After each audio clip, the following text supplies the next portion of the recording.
Welcome back, dear children. Today we'll start new chapter of biology, that is Respiration in Organism Part 1 for class 7. So, we know that all living organisms require energy to carry out various life processes. These processes are nutrition, transportation, excretion, reproduction, and so on, right? So as I said that this all life processes require energy. So how does we get the energy? Right, we get energy from the food. We get energy from the food. So how? In order to get the energy from the food, we need to break it down. We need to break down the food to get the energy. So in order to get the energy from the food, the process takes place that is called oxidation. So what is oxidation? When the food is reacted with oxygen to release energy is called oxidation. So the source of this oxygen is breathing. What is breathing? In breathing, when we inhale, so when we inhale air, it is when we inhale air, it is rich in oxygen. That is used. This oxygen is used for the oxidation of food, by which we get the by which oxygen is reacted with food and releases the energy. Right? Then, what is respiration here? Respiration means the process in which the food is broken down to release energy is called respiration, right? Or we can say the oxidation is a part of respiration. So in this representation, we can see the glucose, which is a simplest form of food, reacted with the oxygen. That is, oxidation takes place over the glucose. So this glucose will produce lots of energy. This glucose will produce lots of energy. With this energy, which is useful for performing the various life processes, as I told you, like nutrition, transportation, excretion, and reproduction. And with this energy, some more products are also released. That is carbon dioxide, which is a kind of waste and not utilized by body and is released out from the body. With that carbon dioxide, water is also released from the body. It depends whether the water is required by the body. It retains that water which is released during the oxidation, or it may remove out from the body, right? So this is the process of respiration, or we can say the oxidation is a part of the steps in respiration. Clear? Then, respiration are of two types. First is external respiration, and then it is another one is internal respiration. The external respiration is also called as breathing. So in this, it is clear from the picture, when inhalation of the air that is carrying the rich amount of oxygen is called external respiration or breathing, and after and in return it exhale out carbon dioxide. In return it exhale air that is rich in carbon dioxide is called both together we call as the breathing. So what is internal respiration? See, the same we have learned in cellular, same thing, that is called the cellular respiration, in which the glucose, the oxygen is act on the glucose. That oxygen is breaking down the glucose to produce lots of energy with some water as well as the carbon dioxide. And this carbon dioxide is only the carbon dioxide that exhale out from the body during the external respiration or breathing. Clear? Next. So here is a difference between breathing and cellular respiration. So breathing is a physical process. It is an exchange of gases, like taking in oxygen and removing out carbon dioxide, right? So that oxygen we take in is used for breaking down the food to get the energy. With that we release some carbon dioxide also, and we release that carbon dioxide that that comes under this exchange of gases, right? Then on other hand, the cellular respiration, it is a chemical process of the oxidation of the food, right? Here when you take in the oxygen, right, so this oxygen helps in the oxidation of the food. And in breathing, it takes place outside the cell, right? It takes place outside the cell. The various organs that participates in breathing, that is nose, lungs, will discuss in upcoming videos. And in cellular respiration, it takes place inside the cells. Okay. Then in breathing, it doesn't it does not release any energy, but the cellular respiration releases the energy. Clear? Then here we'll learn about types of respiration. So there are two types of respiration. First is aerobic respiration and another one is anaerobic respiration. So in this slide we'll learn about the aerobic respiration. So it is clear from the word that is aerobic. What does it mean? It means when respiration takes place in the presence of oxygen, that is called aerobic respiration.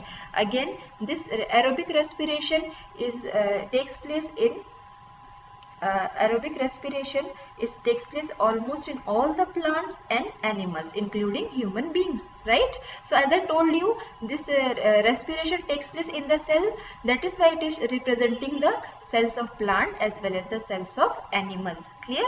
Then again, I am representing the same representation of respiration that we learned in simple cellular respiration, that is the only aerobic respiration, because here the respiration takes place in the presence of oxygen, where the oxygen break down the glucose, that release this lots of energy, plus water and carbon dioxide. Clear? Then in next slide we'll learn about anaerobic respiration. So what is this anaerobic respiration? So it is clear from the word anaerobic, right? Anaerobic means when the respiration takes place in the absence of oxygen, that is called anaerobic respiration. So this anaerobic respiration can be of two types. Maybe we can say in different cell we can say it is of two types. First, if we talk about the yeast is an organism. Yeast is an unicellular organism, right? Then if we see the yeast, needs when yeast consume glucose, when yeast consume glucose, that is its food, in the absence of oxygen, then what happens there?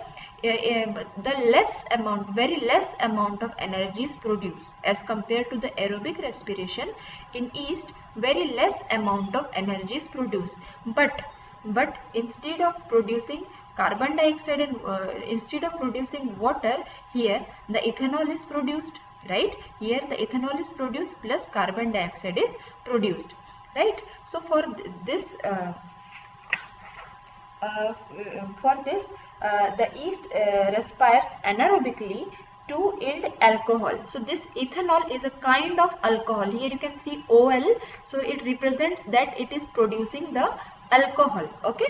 So this alcohol, so it is used, this yeast is used to make beer and wine, as well as you see in bakery the yeast is also used to make the breads, right? So this here we can say in the absence of oxygen, yeast produce, when consuming on glucose, yeast produce this ethanol, carbon dioxide and very less amount of energy, right? Then this anaerobic respiration we'll see in muscles, right? In our body muscles. Suppose during the heavy exercise, fast cycling and fast running, what happens there? The supply of the oxygen, the body doesn't get that much amount of oxygen which is required by the body. So what happens there? There is a lacking of oxygen. Again, the same condition, anaerobic condition, arises in our muscle cells. So what happens there? When the glucose is there, right? Glucose is there, but what happened to this glucose? When we do this type of activity, this type of strenuous activity, what will happen there? The oxygen supply became less in the muscles. Then instead of producing the carbon dioxide, water and energy, the lactic acid is produced in our muscles. The lactic acid will produce in our muscles. So the accumulation of this lactic acid causes the muscular cramps. Now we'll continue again. When you give the massage or the hot bath to this to the area where you got the muscular cramp, then there is a complete breakdown of the lactic acid. See, what is lactic acid? Lactic acid, again another form of glucose, means glucose is converted into lactic acid. It should be converted into energy directly, but instead of converting into energy, the glucose is first converted into energy because there is a lack of oxygen, right? And then this lactic acid, when given the hot bath or massage, this will improve the blood circulation, means there is an increase of oxygen, there is an increase in the supply of oxygen to the muscle area where the cramps occur. Then there is a complete breakdown of lactic acid. So we can say here we are giving the oxygen, we are providing the oxygen. So this leads to the production of the energy. So this leads to the breaking down of lactic acid in total, and it will produce the energy. Clear? One more time. Glucose, in the absence of oxygen in our muscles, produce the lactic acid. That's it. In the muscle, that's it. We have to learn about this anaerobic respiration in muscles. This is the further part. If we provide the oxygen to this lactic acid, then it will again break down. Complete breakdown takes place of the lactic acid. Then it produces the energy. Clear? Then here the difference between aerobic and anaerobic respiration is, so here aerobic respiration takes place in the presence of oxygen, and anaerobic respiration takes place in the absence of oxygen, right? So in aerobic respiration, glucose is oxidized completely, but in anaerobic respiration, glucose is oxidized partially. How? That glucose, instead of converting into energy, first it converted into lactic acid. Clear?